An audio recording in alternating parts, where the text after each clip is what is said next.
Okay, I would like to welcome you to Planet Technologies webcast, What's New in SharePoint 2013. My name is Mary Beth Albertini. For those of you not already acquainted with Planet, I'd like to take a brief moment to tell you about us.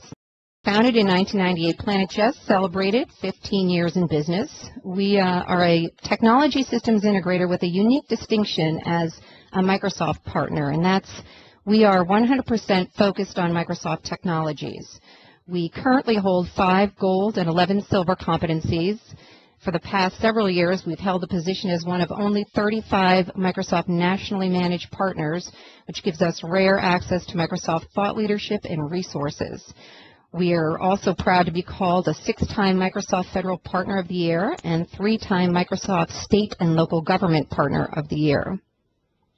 So how do we earn all these accolades? Well, it's a combination of our commitment to serving our customers and partners in the public sector, education, healthcare, and private sector space.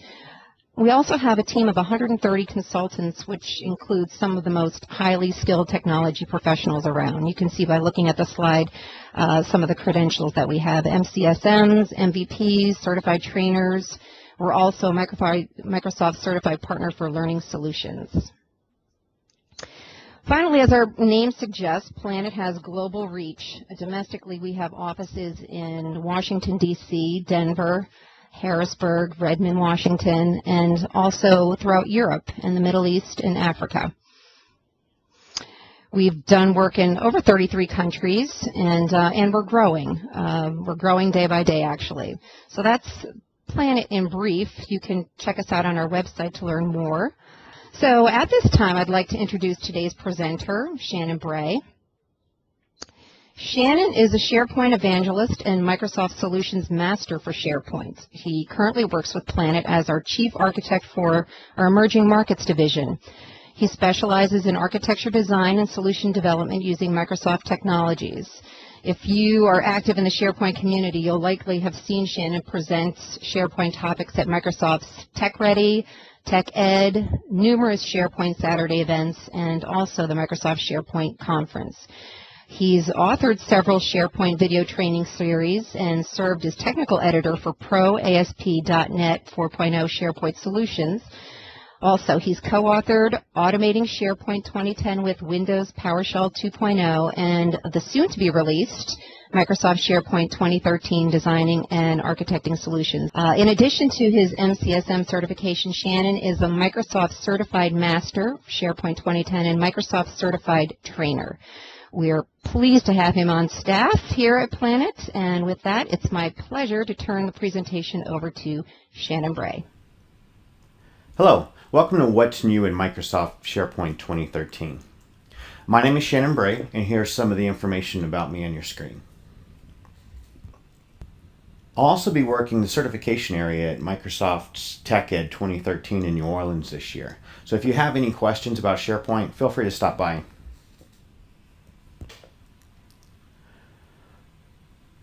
As we do our survey of what's new in Microsoft SharePoint 2013, there's a lot of topics that we're going to discuss today.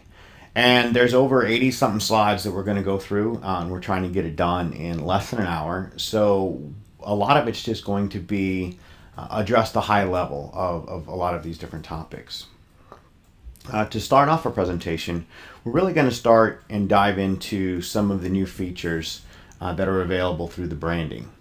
The new features in a publishing site minimize the amount of SharePoint knowledge that is required to successfully design and brand a SharePoint site. In the previous versions of SharePoint, branding a site required specific technical expertise like content placeholders inside the master pages and how the master page implemented certain styles. With SharePoint 2013, it introduces a design manager that you can use to create the interfaces in a central hub and manage all aspects of branding those. One of the other things is that it now supports Dreamweaver, Expression Web, and a lot of other design products as well. Themes have been completely revamped in the product while they existed before in 2010. We now actually support high-res background images, as you can see here through one of the pictures. The Windows 8 style has been incorporated in the 2013 design. This kind of allows for the big buttons with the working tiles, and it's very similar to what you might find on Windows 8 and then also the new cell phones. There are some design changes that you may be aware of. They've completely revamped the CSS classes. The web parts renderings are now in divs instead of tables. So what this does, this allows for better utilization of the screen on different browsers or mobile devices. Before, where tables were actually kind of a limiting container, now the divs are able to kind of overflow. Microsoft SharePoint 2013 has now incorporated channels. This allows for different content to be shown on various devices. In a design manager, you can create channels and then map channels to mobile devices or browsers. Channels also have different rankings in case devices belong to multiple channels.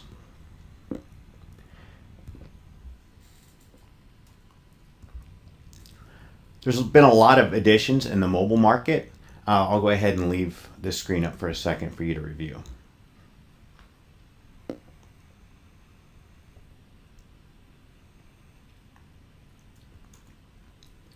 We're now going to take a look at the infrastructure changes in 2013. So as we move from 2010 to Microsoft SharePoint 2013, a lot of the core architecture is going to be the same. This is going to be important as we've maybe grown, adapted to the Surface applications that were available in 2010. A lot of your PowerShell scripts and how those Surface applications work are going to hold true as we move to 2013. There's been some new Surface applications. Some of them have been removed, and some of the other ones, like search, have been completely reinvented. Some of the other changes that you're going to want to be aware of is shredded storage. They've made some SQL improvements. There's a distributed cache service that we're going to talk about just a little bit.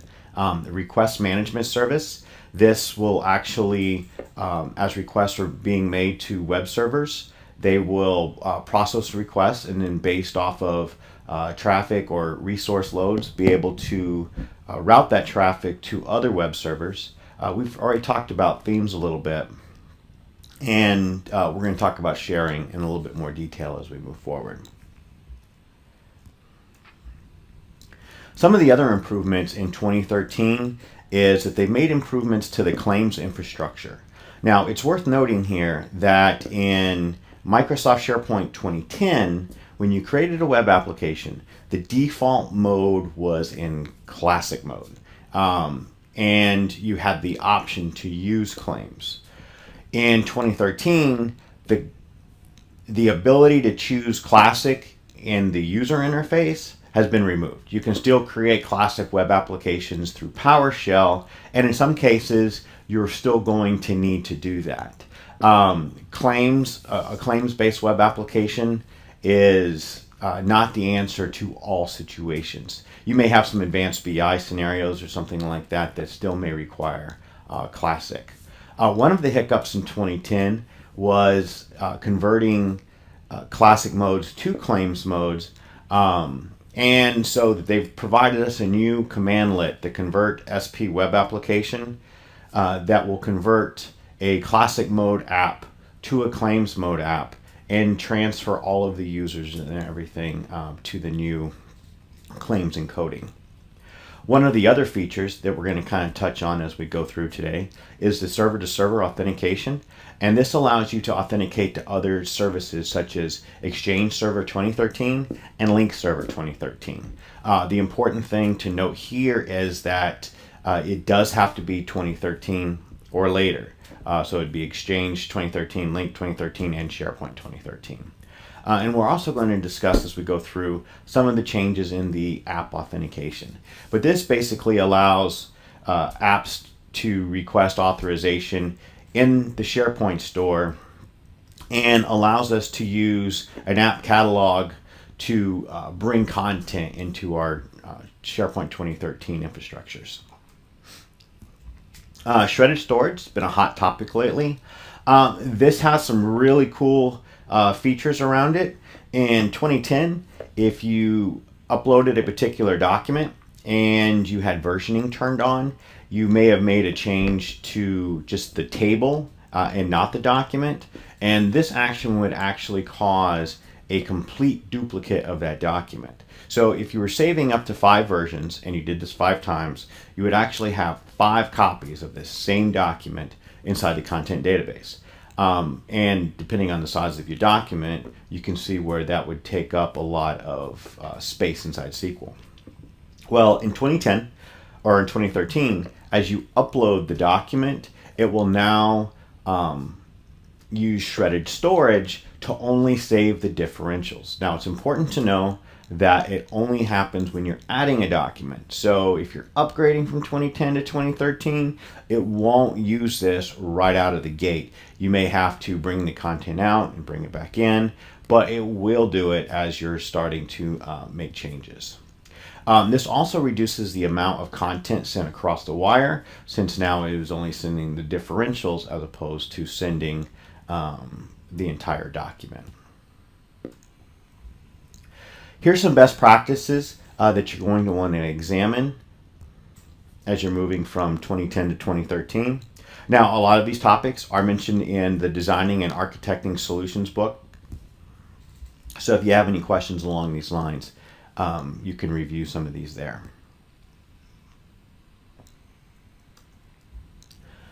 One of the things that have changed in the product are the minimum requirements. Now, when 2013 first hit the street, they really tried to make do with the same requirements as 2010, but as they were testing everything, they really kind of found that to get optimal use of the system, they had to increase the minimum requirements for RAM. So what you're going to see here is that for a production system, the minimum requirements for a web or, well, basically just for a SharePoint server is going to be 16 gigabytes. And if you're doing a developer or evaluation, you should have between 10 and 24. The 24 gigabytes is going to be for systems that are pretty much running as a single server with all the service applications. The hard disk, the 80 gigabytes free for a system drive is still going to be hold true. Now, it says 80 gigabytes free, so you don't necessarily want to start your system out with 80 gigabytes. One of the things that you're going to notice is that the health check will warn you when you are less than 5 times the free space over RAM. So if you have, let's say, 80 or 8 gigs of RAM, you'll get a warning as soon as you have less than 40 gigs of space, and this is to handle memory dumps to disk. But then you're going to get a critical warning as you pass the 2 times threshold. So in this example, it would be 16 gigs of disk space. So here's a comparison of the SharePoint servers in 2010 versus 2013, and you're going to notice everything is basically the same with the exception of the RAM.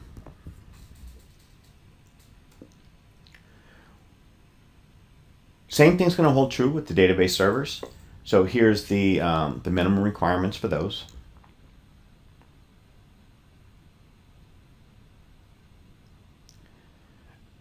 And then you're going to notice as we're doing a comparison here that the numbers are pretty much the same.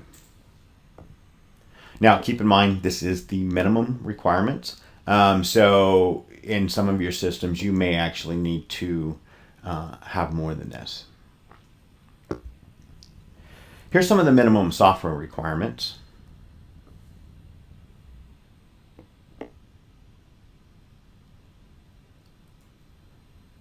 And they continue on this slide.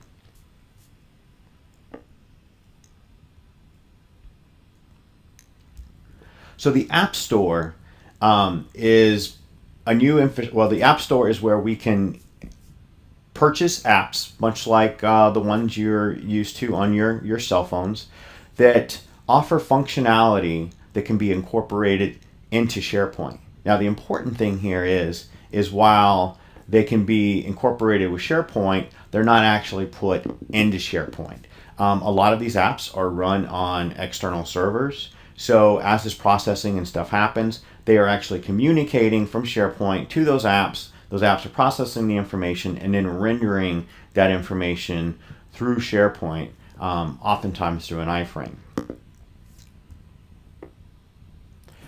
If you go off and visit the App Store, it'll look something similar to this, and the URL to the App Store is located at the bottom of this slide. Office Web Apps has gone over a facelift from 2010 to 2013. One of the key things to note is that it now requires its own servers. So if you're looking to move from 2010 to 2013, the first thing that's going to hit you is the RAM. The second thing is if you're using Office Web Apps, you now need to make sure that you have additional boxes for those services as well. Now, Office Web Apps is going to be available for SharePoint Online and Office 365 through SkyDrive, on-premise in both Foundation and Server 2010, and also on-premise for Office 2013. It's important to note that the PowerPoint broadcast has been removed from SharePoint 2013, but it's still going to be available through the SkyDrive and Link Server 2013. So they've made a lot of changes in the Office Web Apps, and a lot of these changes were existed in the Office client, but now they've actually made their appearance in the Web Apps version. So we have change tracking, comments, co-authoring, embedding, ink support, a new installation model, licensing, quick previews, and you're also able to share by link. Now, as we were writing the book with Miguel and Patrick Curran, we're actually able to use a lot of these features as we're doing a lot of our collaborations and stuff. So it really worked well. Here's some of the other improvements, and these are broken down by product, and I'll go ahead and leave this up for a second for your review.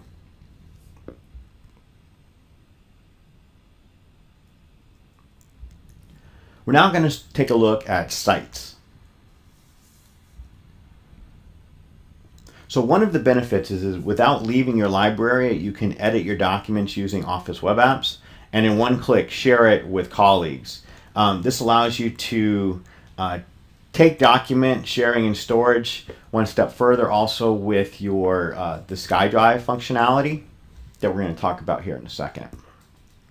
So as we're trying to streamline tasks, you're able to drag and drop content into SharePoint. You have the live document previews as shown on the slide here.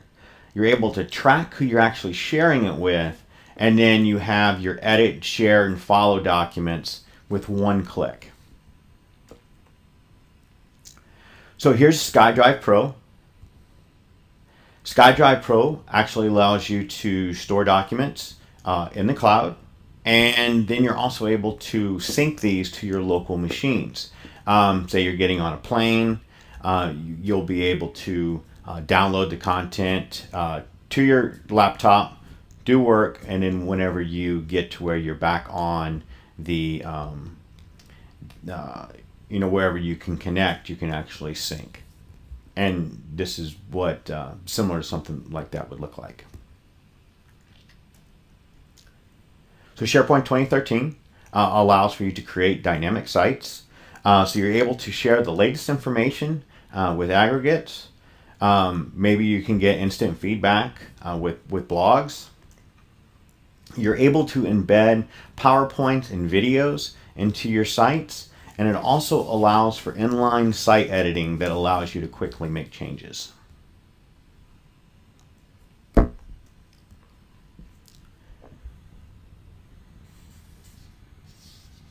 Project sites have gone under quite a bit of changes here. I've got a couple slides on them, but they pretty much allow you to organize content and keep track of tasks, and also keep track of the timeline on various tasks.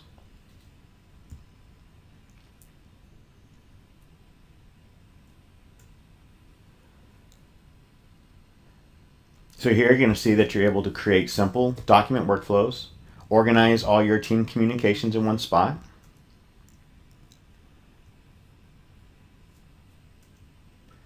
manage projects with shared calendars and timelines, integrate tasks from Microsoft Project, and then edit SharePoint lists in line. Manage navigation is a very cool feature, just released with 2013, and it gives you a way to drive navigation and URLs based off of your term store hierarchies. So before, if you had some custom navigation, it might require some custom development, but now you're able to actually use the managed navigation term sets to specify clean URLs so that people are able to use this navigation for those pages. And this is definitely going to be something that you're going to want to examine a little further, so we've provided that link here at the bottom of the slide. Now we're going to examine communities and collaboration. One of the new features is the ability for site owners to share their content. And this is going to alleviate some of the pressures on the IT help desk, since they're not going to be spending their time trying to figure out permissions. So the team site, now if this is a out of the box a master page, but you're going to see that in the upper right hand corner, you're going to have the opportunity to share, follow, and sync your content. So when you click share, a modal dialog will pop up and allow you to enter the names or email addresses of people you want to share your content with. Now, if they're an external user, they're going to get an email, and they'll be able to click on the information in there and then access whatever you're giving them access to, a document library, or list, or whatever. Social features have been revamped in 2013, and some of the hot spots are the activity feeds, the communities, the likes, following, and reputations.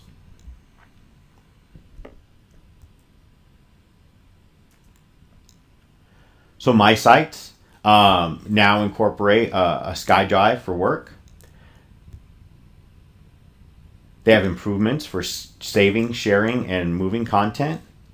The default location for saving documents from Office 2013 is now your SkyDrive. This allows for the synchronization of MySite document libraries to a local drive that we talked about a few moments ago.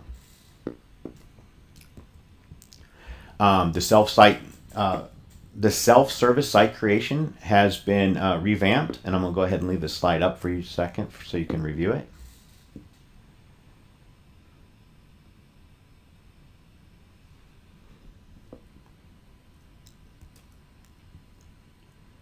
And there's also been changes in e-discovery, retention, and mailboxes.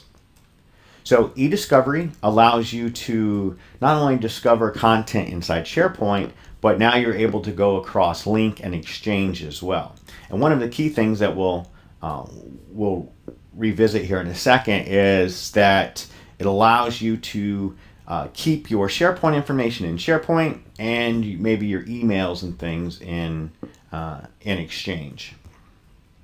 You're able to manage content retention policies. And then here are the ability to manage mailboxes.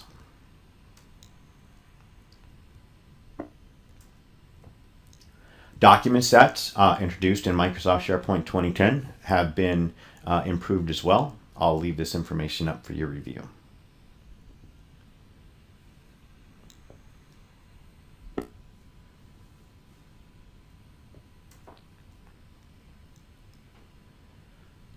So in Microsoft SharePoint 2013, we now have the concept of team folders, which basically allows Exchange and SharePoint to work together. Documents are stored in SharePoint, emails are stored in Exchange. Team folders can receive emails and have their own email addresses, and you have an easy access to both Outlook and SharePoint.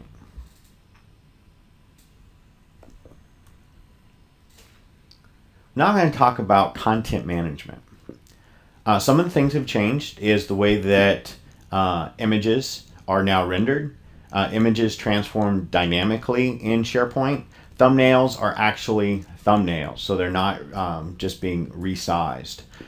This is going to allow for consistent sizing in those images, and you're also able to crop into larger images for targeting specific areas.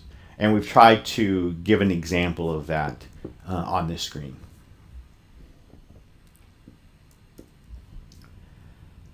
There's been some improvements in the videos and rich media. You're now able to embed PowerPoints and videos inside your team sites.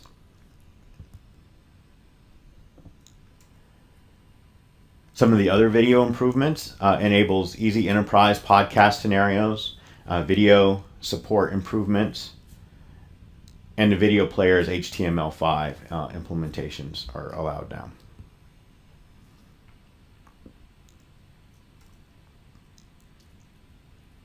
So the enterprise content management, as we've talked about before, introduces the concepts of the e-discovery and team folders.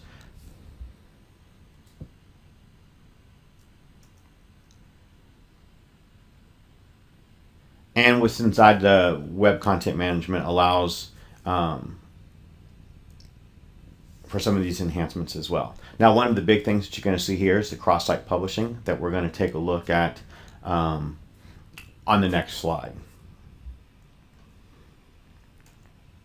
So cross-site publishing and catalogs allows you to have content in one site collection and publish that information to additional site collections. So on Microsoft SharePoint 2010, the site collection was basically a hard boundary where information couldn't cross. So with this feature now, you're able to have maybe a site collection that has just the content you're willing to share, and then push this out to a number of site collections.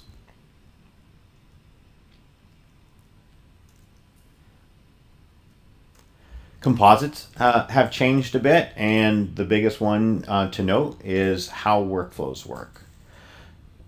So inside workflows, we have the concept of stages, and stages now allow for us to bring back a way to support looping. Not only do they allow that, but it also gives us support of the concept of a state machine, which in 2010, if you wanted to do a state machine type workflows, you were going to have to use Visual Studio, and now it's actually made much easier. Now, the concept of looping, I believe, was available in SharePoint Designer 2007, but then with Service Pack 1, they took that functionality out because people were actually able to create workflows that would put too much load on the system or get through an infinite loop and crash systems. So now there's a better way of actually doing that. Also support declarative workflows. And declarative workflows can now call REST and SOAP services. Business intelligence have seen some improvements. Now it's worth noting that some of the BI enhancements would require SQL Server 2012, and there are some BI enhancements that you may actually be able to utilize on 2010 just by switching to SQL Server 2012 as well. So I'll go ahead and leave this slide up for a second. These are for the Excel BI and Excel services. And on the next slide, we'll take a look at the enhancements for Performance Point and Visio.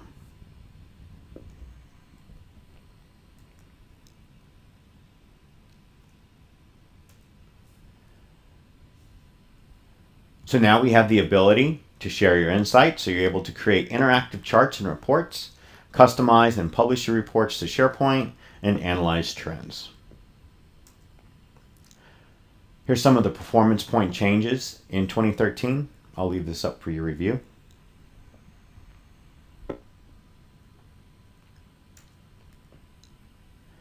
And now we'll move on to search.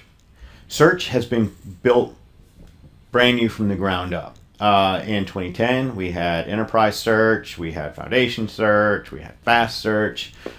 We now have only one search that is available, and they've taken the best out of Enterprise Search and Fast, and they combine them into one product. So here's some of the features. It allows for personalized search results based off search history and also provides rich contextual previews. This is something that the people who were used to FAST became accustomed to, and now we get those in the product. So here's the logical architecture of the new search model. And for many of you, this may not mean a whole lot, and for the others, there's a link here at the bottom that you can investigate to really get a better understanding of what each of these components do. But you're going to find out here that the area on the left is basically the components that came from enterprise search, and then the pieces on the right, or the components on the right, are the technologies that were found benefit from FAST.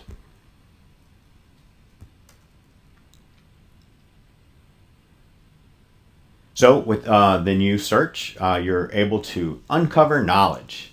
So you're able to create YouTube-like video experiences through search. You have graphical refiners that let you modify your queries, and you're able to view thumbnails without leaving your search pages. There's a new content search web part. I'll leave this up for your review.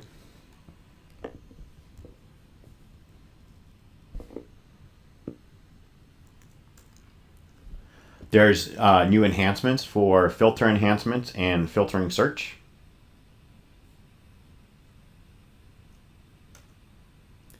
There's a new content by search web part.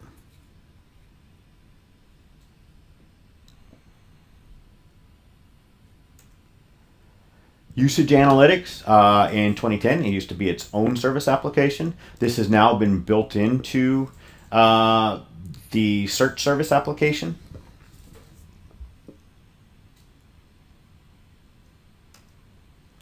And development.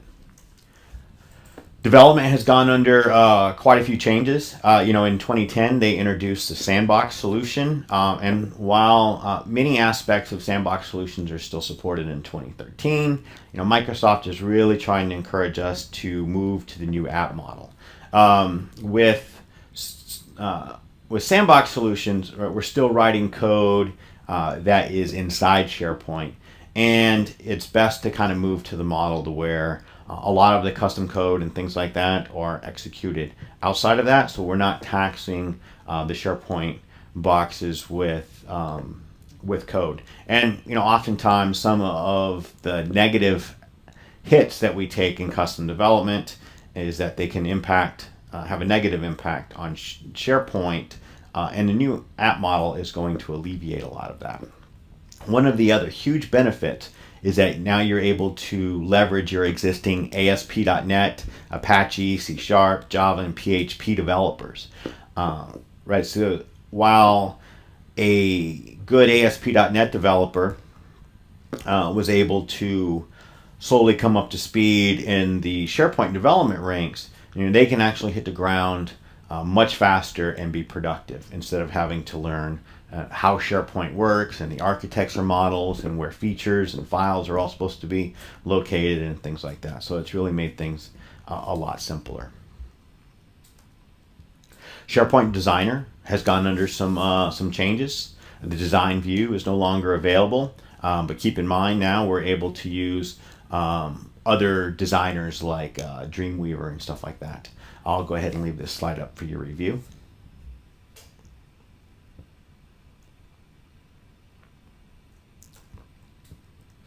And some of the changes from 2010 to 2013. Now, I struck through the word deprecated here because it means something different to different people. Deprecated typically means that a particular feature has been earmarked as will be going away soon. Case in point, in Microsoft SharePoint 2010, STS-ADM was deprecated. Microsoft encouraged us to use PowerShell.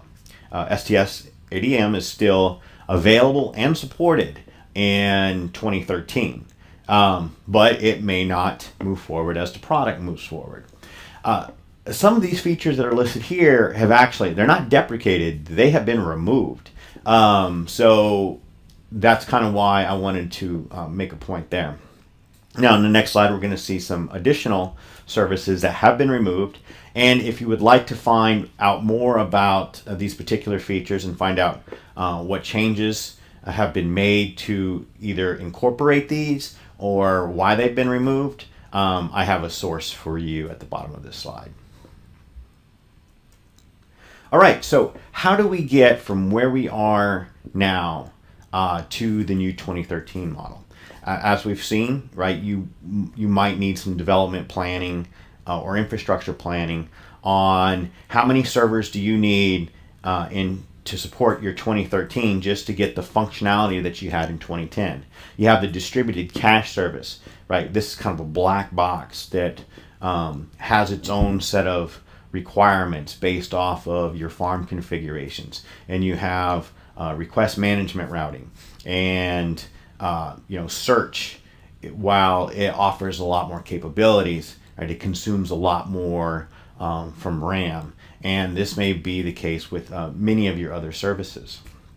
So if you're a member of the Microsoft Software Assurance, they provide vouchers and training vouchers that you can actually use to get some of these services or planning services without any out-of-pocket expense. And I have a slide to kind of help you with those if you're interested. Another thing is get the free trial of SharePoint 2013. I have a link coming up, but get it, play with it, really get your hands dirty with it and see what it takes and what advantages you can get from it. SharePoint 2013 Ignite training is awesome. They have it for the dev side and the IT pro side. There's a large number of hours of content that you can review here. Those links will be provided to you as well. And then you can also pick up a copy of the Designing and Architecting Solutions, which is really more targeted to the IT pro side of the house. It'll talk about a lot of the what you need to do or plan for in order to build a successful SharePoint deployment. So vouchers, it's easy as 1, 2, 3. So basically you just want to ask your software assurance manager about where you can assign those vouchers. And if you have any questions, the numbers are here at the bottom of the slide. You can actually call Planet directly and ask any questions that you'd like there. During the live presentation, we gave away a couple copies of my new coming out book. So for those of you who weren't able to participate there, feel free to visit the Facebook page and give the book a like. And then on June 14th and at random times after, we'll be going through those people that like the page and we'll be giving away free books. So if you need a copy of the presentation, you've probably already had it because you are watching it now, but you can contact me if you want a copy of the deck or use this YouTube video any way you'd like. Here's some of the resources that we've talked about. One of the things I didn't point out are some of the TechNet resources. So TechNet, very good on a lot of this. And also feel free, if you ever have any questions, shoot me an email, find me on Twitter. If I don't know, I have some very smart friends that I can always inquiry of too. So if you have questions, feel free to contact me any way you can find me. Until next time, have a great time doing SharePoint.